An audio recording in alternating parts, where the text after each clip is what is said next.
Very good morning to all of you. आज थोड़ा issue है तबीयत का, जिस वजह से मैं आज क्लास आपकी ढंग से रिकॉर्ड कर रही हूँ। इंटरनेट मैंने आपको पढ़ाया था कल, और लास्ट टॉपिक कहाँ तक कवर कर दिया था। टॉपिक कवर हो गया था आपका, मैंने www का टॉपिक आपको डलवाया था कि www क्या होता है, वर्ल्ड वाइड वेब। देखिए समझिएगा, वर्ल्ड वाइड वेब क्या होता है। www होता है जिसका फुल फॉर्म होता है वर्ल्ड वाइड वेब, जिसका मतलब होता है कि आप किसी भी चीज़ को इंटरनेट पर सर्च करना। जब आप किसी चीज़ को इंटरनेट पर सर्च करते हो तो सर्च करने के लिए हम लोग एक वेब एड्रेस डालते हैं, जो कि मैंने कल बताया था आपको, URL पास करते हैं, जैसे google.com। तो हर एक URL में सबसे पहले आपका क्या होता है, www मेंशन होता है, www.google.com। तो उसका मतलब क्या है कि हर वेबसाइट से पहले जो एक वर्ड मेंशन किया जाता है वो www मेंशन किया जाता है, ठीक है। ये क्या होता है, ये एक तरीके से आपका क्या बोलते हैं, किसी भी वेब पेज को, मैं एक बात बताई थी आपको कि जो एक बुक होती है, बुक के अंदर बहुत सारे पेजेस होते हैं, बहुत सारे पेजेस, और वो सभी पेजेस एक जगह कंबाइन होकर ही एक बुक तैयार होती है, ठीक है।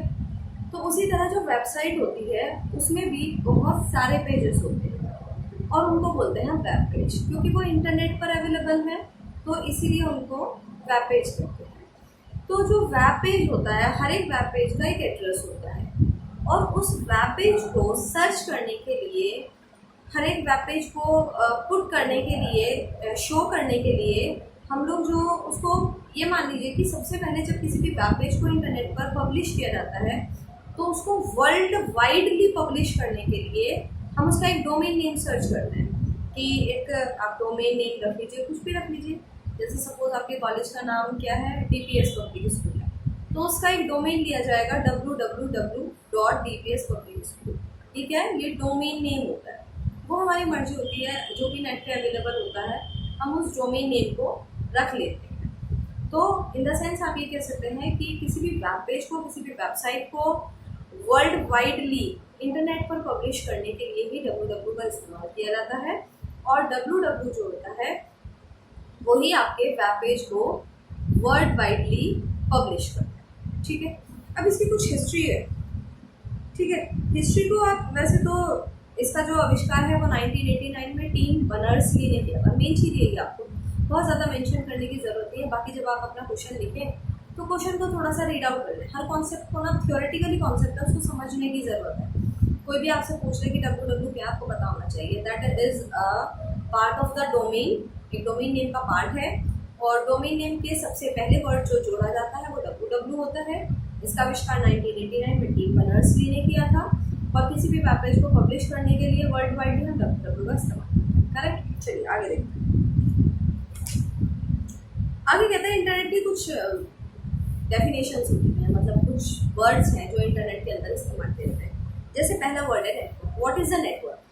हो सकता है कि आपसे शॉर्ट नोट लिखवा ले, एक क्वेश्चन आ जाए आपके पास 5 या 10 नंबर का, और आपको बोलते कि आप एक शॉर्ट नोट लिखो, तो वो शॉर्ट नोट आपको नेटवर्क पे लिखो। What is a network?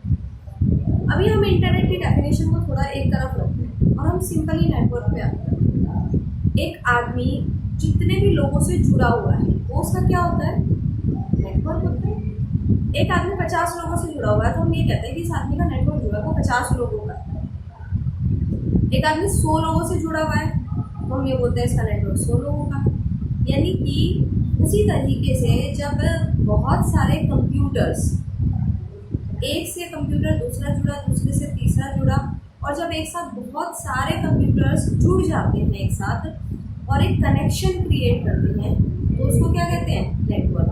क्योंकि नेटवर्क के अंदर कोई भी चीज़ अलग नहीं होती, नेटवर्क के अंदर कोई भी चीज़ अलग नहीं होती और इंडिविजुअल नहीं होती। उसके अंदर हर चीज़ एक जुड़ाव महसूस करती है और हर चीज़ आपस में जुड़ी भी होती है। आप एक कंप्यूटर से दूसरे कंप्यूटर पर कोई भी चीज़ बहुत आसानी से शेयर कर सकते हैं अगर आपने उसमें शेयरिंग किया हुआ है और उसको एक नेटवर्क बनाया है। हम लोग बहुत सारे जो डिपार्टमेंट्स हैं वो हमें जब एक ऑफिसर की ट्रेनिंग होती है तो उसको एक रोल सिखाया जाता है टीम लीडिंग का। तो क्या करता है, टीम का लीडर होता है। उसका मतलब क्या होता है कि वो अपने पूरे नेटवर्क को बांध के चले, और कोई भी इंफॉर्मेशन या कोई भी काम जो उसको करवाना है, एग्जीक्यूट करवाना है, उसके लिए वो क्या करे, अपने नेटवर्क का इस्तेमाल करे। पहले वो एक आदमी तक पहुँचाएगा, एक दूसरे तक पहुँचाएगा, दूसरा चौथे तक पहुँचाएगा, और इस तरह से वो पूरी इंफॉर्मेशन जो है बहुत सारे लोगों में फैल जाएगी। क्लियर। दूसरा वर्ड आता है मॉडम। मॉडम मैंने आपको बताया था कल, क्या होता है मॉडम। मॉडम एक डिवाइस है जो मॉड्यूलेशन और डीमॉड्यूलेशन के प्रोसेस को एग्जीक्यूट करती है। मॉडम एक डिवाइस है जो मॉड्यूलेशन और डीमॉड्यूलेशन के प्रोसेस को क्या करती है, प्रोसेस करती है। मॉड्यूलेशन कब होता है, जब डिजिटल सिग्नल्स एनालॉग सिग्नल्स में चेंज हो रहे हैं, दैट इज अ मॉड्यूलेशन। और जब एनालॉग सिग्नल्स वापस डिजिटल सिग्नल्स में चेंज हो रहे हैं, that is called the demodulation. और मॉड्यूलेशन का मो और डीमॉड्यूलेशन का डम आप एक जगह मिला दीजिए, दैट इज अ मॉडम। उसके बाद बात आती है आपकी server. What is the server. Server क्या होता है, देखिए सर्वर क्या होता है। सर्वर ये होता है, सपोज आपके पास मतलब एक रूम है, उसमें आपको 15 से 20 कंप्यूटर एक्टिव करने। आपके पास दो ऑप्शन है, या तो आप 20 के 20 सीपीयू खरीदिए और 20 के 20 सीपीयू के साथ कनेक्ट करके अपने 20 सिस्टम स्टार्ट करिए। एक दूसरा तरीका क्या है, क्लाइंट सर्वर मॉडल। क्लाइंट का मतलब क्या होता है, जैसे एक कंपनी के अंदर एक बॉस होता है और सभी लोग क्या होते हैं, क्लाइंट्स होते हैं, एम्प्लॉयज होते हैं। वो सब क्या करते हैं, उस बॉस की सारी बातों को सुनते हैं और उसको एग्जीक्यूट करते हैं। बॉस की हर बात को एग्जीक्यूट करते हैं। ठीक है। तो उसके बाद क्या होता है कि अब हम क्या करें, उसके अंदर एक हैवी सा सिस्टम तैयार करें, सीपीयू। प्रैक्टिकली मैं आपको बात बताती हूँ कि आप एक हैवी सा सिस्टम लीजिए, सीपीयू लीजिए, ठीक है। उस सीपीयू को आप i3, i5 या i7 इस तरह का प्रोसेसर और बहुत अच्छी उसमें 4 GB 6 GB रैम लगवाइए और 1 TB हार्ड डिस्क लगवा के हैवी सिस्टम तैयार कीजिए। और उस सिस्टम से आप थिंक क्लाइंट या एंड कंप्यूटिंग के जरिए, सर्वर के जरिए आप बाकी की सारी LCDs को कनेक्ट कर दीजिए और उन पर कीबोर्ड और माउस लगा दीजिए। तो वो सभी क्या हुए, वो सभी हुए क्लाइंट्स। ठीक है, वो सभी क्या हुए, क्लाइंट्स हुए।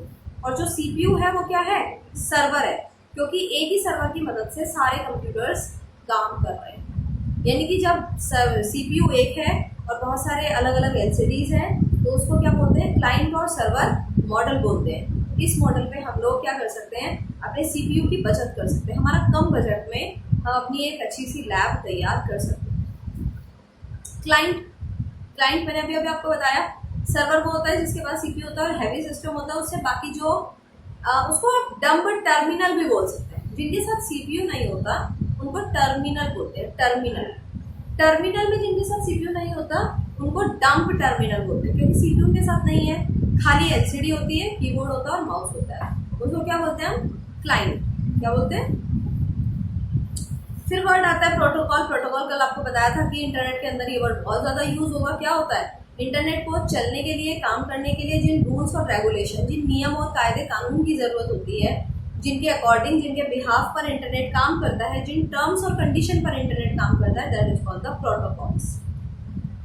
यूआरएल पे मैंने आपको बताया था। What is the URL. URL is a web address. URL एक वेब एड्रेस होता है, यानी कि किसी भी वेब पेज को, किसी भी वेबसाइट को, किसी भी इंफॉर्मेशन को एक्सेस करने के लिए आप एड्रेस बार में जो एड्रेस इनपुट करते हो उसको हम यूआरएल बोलते हैं, uniform resource locator. Email. What is the email. अब पहले के ज़माने में लोग क्या करते थे, खत भेजते थे एक दूसरे को, और खत भेजकर ही एक दूसरे से अपना जो भी संपर्क है वो साधते थे। तो कम्युनिकेशन करने के लिए पत्र एक जरिया था। उन्हीं पत्रों को अब इंटरनेट के जरिए भेजा जाता है। मेल, दैट इज अ पत्र, और ई फॉर इलेक्ट्रॉनिक, यानी कि इलेक्ट्रॉनिक पत्र को ही इलेक्ट्रॉनिक मेल भेज बोलते हैं। यानी कि आप ईमेल आईडी के जरिए जो लेटर, जो इन्फॉर्मेशन एक दूसरे की ईमेल आईडी एड्रेस पर भेजते हैं, that is a email address, और उसको ईमेल बोलते हैं। आईएसपी क्या होता है। आईएसपी होता है आपका इंटरनेट सेवा प्रदाता, इंटरनेट सर्विस प्रोवाइडर। यानी कि जो कंपनीज भारत के अंदर या विदेशों के अंदर इंटरनेट की सर्विस देशवासियों के लिए, लोगों के लिए प्रोवाइड कराती है, उस सर्विस देने वाली कंपनी को आईएसपी बोलते हैं। आइडिया आईएसपी है, इंटरनेट सर्विस प्रोवाइडर है। रिलायंस आईएसपी है, इंटरनेट सर्विस प्रोवाइडर है। और आपका क्या बोलते हैं, BSNL है, एयरटेल है, जिस पर आज की तारीख में लोग सबसे ज़्यादा ट्रस्ट भी करते हैं। तो ये सब क्या है, ये सब आपके इंटरनेट सर्विस प्रोवाइडर हैं, जिनको ISP बोलते हैं। एक होता है IP एड्रेस। IP एड्रेस मैंने आपको बताया था, जैसे एक इंसान की एक यूनिक आइडेंटिफिकेशन उसके मोबाइल नंबर से की जाती है, उसको ट्रैक किया जाता है, उसी तरह एक कंप्यूटर के जरिए एक कंप्यूटर को ट्रैक करने के लिए कि कंप्यूटर क्या कर रहा है क्या नहीं कर रहा है, उस कंप्यूटर की ट्रैकिंग के लिए क्या होता है, कंप्यूटर का जो यूनिक आइडेंटिफिकेशन होता है, मान लीजिए 20 कंप्यूटर रखे हुए हैं, तो मुझे कैसे पहचानना है ये कंप्यूटर कौन सा है, ये कौन सा है, कौन सा, सब एक जैसे हैं। तो मैं उनकी पहचान जिससे करूँगी वो क्या होगा, वो यूनिक आइडेंटिफिकेशन जो कंप्यूटर की पहचान करता है वो होता है आपका IP एड्रेस। ठीक है, IP एड्रेस की मदद से ही आप क्या कर सकते हैं, एक यूनिक आइडेंटिफिकेशन कर सकते हैं। ठीक है, आगे चलिए। Net etiquette. नेट एटिक्वेट क्या होता है? एटिक्वेट का मतलब होता है, जैसे होता है ना किसी बंदे के एटिकेट्स बहुत अच्छे हैं, इस आदमी के एटिकेट्स बहुत अच्छे हैं, बहुत बेहतर है। एटिकेट्स मतलब होता है आचरण, कि आप दूसरों के प्रति कैसा रेस्पेक्ट रखते हैं। इंटरनेट पर आप सोशल नेटवर्किंग साइट पर बैठे हुए हैं, आप वहाँ बैठकर किसी के साथ चैटिंग कर रहे हैं, वार्तालाप कर रहे हैं। चैटिंग के दौरान आप क्या कर रहे हैं, किसी से जो बातचीत कर रहे हैं, आप अभद्र लैंग्वेज का यूज़ कर रहे हैं, किसी को बदतमीजी से बोल रहे हैं, किसी को गाली दे रहे हैं, तो उसको बोलते हैं बैड नेटिक्वेट। नेटिक्वेट 2 प्रकार के होते हैं, ठीक है ना? कितने प्रकार के होते हैं? 2 प्रकार के होते हैं। एक बैड होता है, गुड होता है। गुड वो होता है जब इंटरनेट पर, वेब पर बैठकर आपका जो आचरण है वो दूसरों के प्रति अच्छा है, तो दैट इज अ गुड नेटिक्वेट। और अगर आपका आचरण बहुत बुरा है, बहुत खराब है, मतलब आप ऐसी भाषा का इस्तेमाल कर रहे हैं जो दूसरे को हार्श पहुंचा रही है, उसको बैड एटिक्वेट्स बोलते हैं। ठीक है, कई बार आपने देखा होगा कुछ हम इम्प्रेशन भी यूज़ करते हैं चैटिंग के दौरान। हम किसी को मैसेज के दौरान स्माइल भेज देते हैं, यानी कि हम बहुत खुश हैं। हम सैड सा फेस भेज देते हैं कि हम बहुत दुखी। हम शॉकिंग फेस भेज देते हैं कि हम बहुत शॉक हैं। इन सबको क्या बोलते हैं? ये सब एक तरीका है किस चीज़ का? Net etiquettes. अच्छा कर रहे हैं तो गुड एटिक्वेट्स है, बुरा कर रहे हैं तो बैड एटिक्वेट्स में आते हैं। अब आता है इंटरनेट का एप्लीकेशन। किसी भी चीज़ की एप्लीकेशन, जैसे हम बोल सकते हैं मोबाइल फ़ोन का एप्लीकेशन, यानी मोबाइल फ़ोन क्या क्या यूज़ करता है, किस किस काम आता है। एप्लीकेशन, किसी भी चीज़ की अगर एप्लीकेशन आपसे पूछे जा रहे हैं तो एप्लीकेशन का मतलब यही होता है सीधा सीधा कि आप उस चीज़ का इस्तेमाल किस किस काम के लिए, किस किस चीज़ के लिए कर रहे हैं। पहला ऑप्शन ईमेल। हम इंटरनेट का इस्तेमाल क्या करते हैं? ईमेल करने के लिए करते हैं। बहुत दूर हमसे कोई आदमी बैठा हुआ है या कहीं पे इमरजेंसी है और हमें कोई लेटर या डॉक्यूमेंट्स किसी को भेजने हैं, तो हम उसके लिए ईमेल करेंगे, इलेक्ट्रॉनिक मेल करेंगे, मैसेज करेंगे और उसके साथ अटैच करके हम डॉक्यूमेंट्स को भेजेंगे। पहला इंपॉर्टेंट रीजन। दूसरा, वर्ल्ड वाइड वेब। www, फिर वही बात आ गई। www क्या करता है? किसी भी वेब पेज को एक्सेस करता है और एक्सेस करने के बाद उसको दूर दराज दुनिया में कहीं भी बैठे हुए हर आदमी के लिए अवेलेबल कराता है।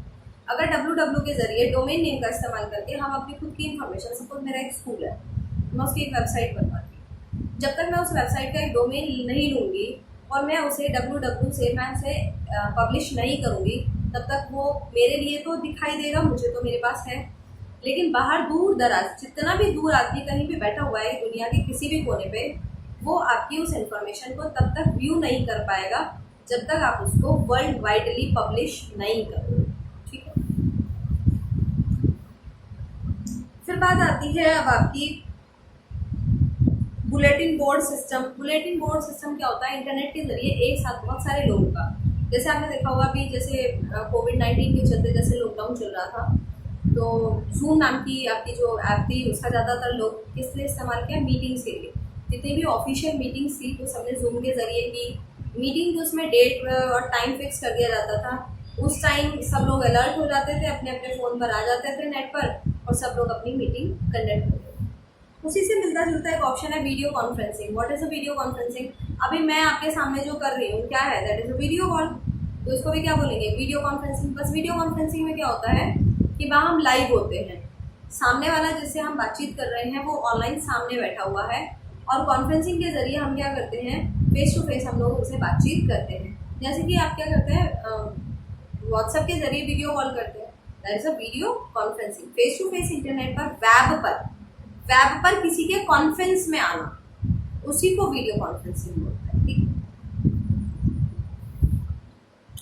FTP एक बहुत इंपॉर्टेंट वर्ड है जो पूरे इंटरनेट के सिलेबस में आपका यूज होता हुआ चलेगा। पूरे इंटरनेट के सिलेबस में आपका यूज होता हुआ चलेगा, जिसको बोलते हैं FTP। FTP बोलते हैं फाइल ट्रांसफर प्रोटोकॉल। एक कंप्यूटर से दूसरे कंप्यूटर तक हर फाइल को ट्रांसफर करने के लिए आपकी जो प्रोटोकॉल कार्य करती है उसको बोलते हैं FTP, file transfer protocol. FTP protocol का काम यही होता है कि वो फाइल को ट्रांसफर करती है। अब मैं आपको एक बात बताती हूँ, मैंने आपको कहा कि प्रोटोकॉल क्या होता है। प्रोटोकॉल वो होता है कि इंटरनेट पर किसी भी काम को करने के लिए कोई भी नियम और कायदे कानून जो होते हैं वो आपकी प्रोटोकॉल होते हैं। अब मैं आपको एक नई बात ये बता रही हूँ कि इंटरनेट पर हम जितने भी काम करते हैं हर काम के लिए एक प्रोटोकॉल बनाएंगे। जैसे सड़क पर चलने के लिए ग्रीन सिग्नल बनाया गया, रुकने के लिए रेड बनाया गया है, उसी तरह इंटरनेट पर भी फाइल को ट्रांसफर करने के लिए, फाइल को पढ़ने के लिए, मैसेज को भेजने के लिए, मैसेज को रिसीव करने के लिए, मैसेज को रीड करने के लिए, मैसेज को सेव करने के लिए, फाइल को भेजने के लिए, फाइल रिसीव करने के लिए, हर चीज़ के लिए क्या है, प्रोटोकॉल बनाई गई है। अब किस काम के लिए कौन सी प्रोटोकॉल का इस्तेमाल किया जाता है वो चीज़ें आप अगले सिलेबस में धीरे धीरे पढ़ते जाओगे कि इंटरनेट में कौन कौन सी प्रोटोकॉल होती है और किस किस प्रोटोकॉल का क्या क्या काम है। नेट मीटिंग क्या होती है, इंटरनेट पर मीटिंग करना, that is a net meeting और कुछ नहीं। आप फेस टू फेस एक कॉन्फ्रेंस रूम में बैठ जाइए और मीटिंग कर लीजिए, that is a simple meeting. Internet पर बैठकर आप किसी के साथ मीटिंग कर लीजिए, that is a net meeting. एक होता है इंटरनेट पर व्यापार। अब इंटरनेट पर व्यापार का मतलब क्या है कि इंटरनेट पर बैठकर बिजनेस करना, जैसे कि अमेज़ॉन के जरिए। जब आप अमेज़ॉन जैसी आपने साइट देखी है, अमेज़ॉन दो काम करती है। अमेज़ॉन वो काम भी करती है कि वो आपको क्या करती है, बहुत सारे प्रोडक्ट प्रोवाइड कराती है, आप उस पर ऑनलाइन शॉपिंग कर लीजिए, परचेजिंग कर लीजिए, परचेजिंग प्रोवाइड कराती है, प्लस वो आपको बिजनेस भी प्रोवाइड कराती है। एज अ बिजनेसमैन आप अमेज़ॉन पर इन्वॉल्व हो जाइए, आपका जो भी प्रोडक्ट है, जो भी सामान है, उन सब प्रोडक्ट को अमेज़ॉन पे लिस्टिंग कर दीजिए, उनके टैग लगा दीजिए और जो भी कस्टमर को जो भी नीड होगी वो आपसे खरीदेगा। तो ये क्या है, ये नेट पर व्यापार करना है। अब नेट पर व्यापार जो होता है वो तीन तरीके से होता है। एक होता है बिजनेस टू बिजनेस, एक आदमी का बिजनेस है और एक दूसरे आदमी का बिजनेस है। यानी कि मैं थोक का काम करती हूँ नेट पर और मैं थोक में सारा सामान मेरे यहाँ प्रोडक्शन होता है और मैं बाकी जो दूसरा दुकानदार है मैं उसी को, यानी कि एक बिजनेस करने वाला आदमी इंटरनेट पर दूसरे बिजनेस करने वाले को ही माल दे रहा है। ये तो हुआ बिजनेस टू बिजनेस। एक होता है कस्टमर टू कस्टमर, एक कस्टमर है खरीदने वाला, उसने कोई चीज़ खरीद ली, उसको अपनी कोई चीज़ किसी कस्टमर को देनी है, तो होता है कस्टमर टू कस्टमर। एक होता है बिजनेस टू कस्टमर, यानी कि मेरा सामान है, मैं सेल करना चाहती हूँ, मैं बिजनेस कर रही हूँ और खरीदने वाले सब लोग कौन है, वो कस्टमर है, वो उसे खरीद। अब आती है इंटरनेट पर के द्वारा अपराध करना, उसको बोलते हैं साइबर क्राइम। नॉर्मली क्राइम होता है अपराध का मतलब, इंटरनेट पर कर रहे हो तो साइबर क्राइम कहलाएगा। इंटरनेट के जरिए लोग, हैकर्स जो होते हैं, वो वायरस से किसी का डाटा नष्ट कर देना, किसी के डाटा को नष्ट कर दिया, किसी के डाटा को खराब कर दिया, किसी का डाटा चुरा लिया, किसी के अकाउंट से पैसे किसी के में ट्रांसफ़र कर दिए, किसी के अकाउंट से पैसे अपने अकाउंट में ट्रांसफ़र कर लिए। इस तरह के जो क्राइम होते हैं उनको साइबर क्राइम कहते हैं। ठीक है, जिसको हम बोलते हैं इंटरनेट हैकिंग और क्रैकिंग, जिस पर बहुत सारे क्या होते हैं, फ्रॉड होते हैं। ठीक है, अब इंटरनेट का समाज पर प्रभाव। देखिए, हर चीज़ के दो पहलू होते हैं ज़िंदगी में, एक अच्छा पहलू होता है, बुरा पहलू होता है, पॉजिटिव एस्पेक्ट्स होता है, एक नेगेटिव एस्पेक्ट्स होता है। वो हर चीज़ के, इस दुनिया के अंदर ऐसी कोई चीज़ नहीं है जिसके केवल और केवल पॉजिटिव पॉइंट्स हो, और इस दुनिया के अंदर ऐसी कोई चीज़ नहीं है जिसके केवल और केवल निगेटिव पॉइंट्स हो। किसी भी चीज़ का आप जब कंपैरिजन करें, जब आप एग्जाम में कोई भी थ्योरेटिकली क्वेश्चन लिखें तो उसके पॉजिटिव और निगेटिव दोनों एस्पेक्ट्स आपको लिखने चाहिए, यानी कि आप उस चीज़ के बारे में बहुत बेहतर तरीके से जानें। अब इंटरनेट के पॉजिटिव एस्पेक्ट्स बहुत सारे हैं। इंटरनेट के जरिए इंसान बिजनेस कर रहा है आज की तारीख में, दूर दूर तक लोगों से जुड़ा हुआ है। इंसान ने अपना जो बिजनेस है वो अपने देश से बाहर विदेशों में भी फैलाया हुआ है, उसके काम को गति मिल रही है, वो एक अच्छा बिजनेस कर रहा है। ठीक है, उसके बाद बुरे भी हैं कि इंटरनेट के जरिए लोग साइबर क्राइम भी कर रहे हैं। तो दोनों तरीके के एस्पेक्ट्स उसके हैं। देखिए, फर्स्ट चैप्टर आपके सिलेबस के हिसाब से जो फर्स्ट टॉपिक है वो आपका इंटरनेट का फिनिश हो गया है। आज मैंने इसीलिए घर पे क्लास ली है कि आपका चैप्टर फिनिश हो जाए। सिलेबस ऑलरेडी बहुत है और समय पे आपका सिलेबस पूरा भी करना है। तो आप सभी लोग अपना जितना मैंने आपको पढ़ा दिया है, समझा दिया है, इसको समझ लें। और जितने भी स्टूडेंट्स हैं उन सभी स्टूडेंट्स को अपने एग्ज़ाम की प्रिपरेशन के लिए जो NIICTC कंप्यूटर सेंटर है, वहाँ के जो हेड हैं, सर हैं, सुनील सर हैं, उनको कांटेक्ट कर लीजिएगा और वहाँ से नोट्स परचेज कर लीजिएगा। क्योंकि आपको एग्ज़ाम की तैयारी करने के लिए और किसी बुक के ऊपर डिपेंड रहने की ज़रूरत नहीं है, किसी भी टेनियर पर डिपेंड होने की ज़रूरत नहीं है। उस बुक के अंदर, वेब के अंदर इतना कलेक्शन दिया गया है, मैंने आपको बताया था 50 क्वेश्चन दिए गए हैं 10-10 नंबर के। वो 50 क्वेश्चन आप बहुत अच्छे से रेडी कर लीजिएगा, अपना उनकी प्रैक्टिस कर लीजिए। और 400 क्वेश्चन एक नंबर के क्वेश्चन दिए गए हैं, जिनमें से 40 क्वेश्चन आपको डायरेक्टली बहुत आराम से मिल जाएंगे। मेरा खुला चैलेंज है, ऑनलाइन मैं रिकॉर्डिंग कर रही हूँ, ऑनलाइन इस बात को कह रही हूँ कि आपको डायरेक्टली बहुत आराम से क्वेश्चन मिल जाएंगे कि एग्ज़ाम की क्या नीड है, क्या रिक्वायरमेंट है, उसके हिसाब से ही वो नोट्स तैयार किए गए हैं। आप लोग उनको ले लीजिएगा सर से और लेने के बाद वहाँ से अपनी तैयारी शुरू कर दीजिएगा। रही बात क्वेश्चन को समझने की, वो मैं यहाँ से डेली की डेली मैं आपको क्लास दे रही हूँ। एक एक चीज़, एक एक टॉपिक, बुक के अंदर एक भी जो वर्ड है सिंगल इंटरनेट का, वो हर चीज़ मैं आपको एक्सप्लेन करते हुए चल रही हूँ। मेरे साथ समझते हुए चलें और खुद से तैयारी करें। डेली ये क्वेश्चन याद करो और उसको बिना देखे लिखो। डेली ये क्वेश्चन याद करो, उसको बिना देखे लिखो। एग्ज़ाम में अभी भी 60 दिन है। जुलाई का महीना पूरा है, अभी जुलाई तो बचा हुआ है 15 दिन। अगस्त का महीना पूरा है, पूरे 31 डेज हैं। 15 दिन अभी जुलाई के बचे हुए हैं, 45 दिन। और 12 तारीख से आपके एग्ज़ाम शुरू हुए हैं, यानी कि 50 दिन तो आपके पास एवरेजली हैं, अगर आप ऊपर नीचे भी 1-2 दिन करें। इन 50 दिनों में 50 ही क्वेश्चन हैं। एक एक क्वेश्चन रोज याद करो देख के, और बैठ के उनको समझो और फिर लिखने की प्रैक्टिस करो और अपना एग्जाम लेके आओ। 10-20 क्वेश्चन रोज एक नंबर के कर लो और सी लैंग्वेज की प्रैक्टिस करते रहो। ठीक है, थैंक यू वेरी मच।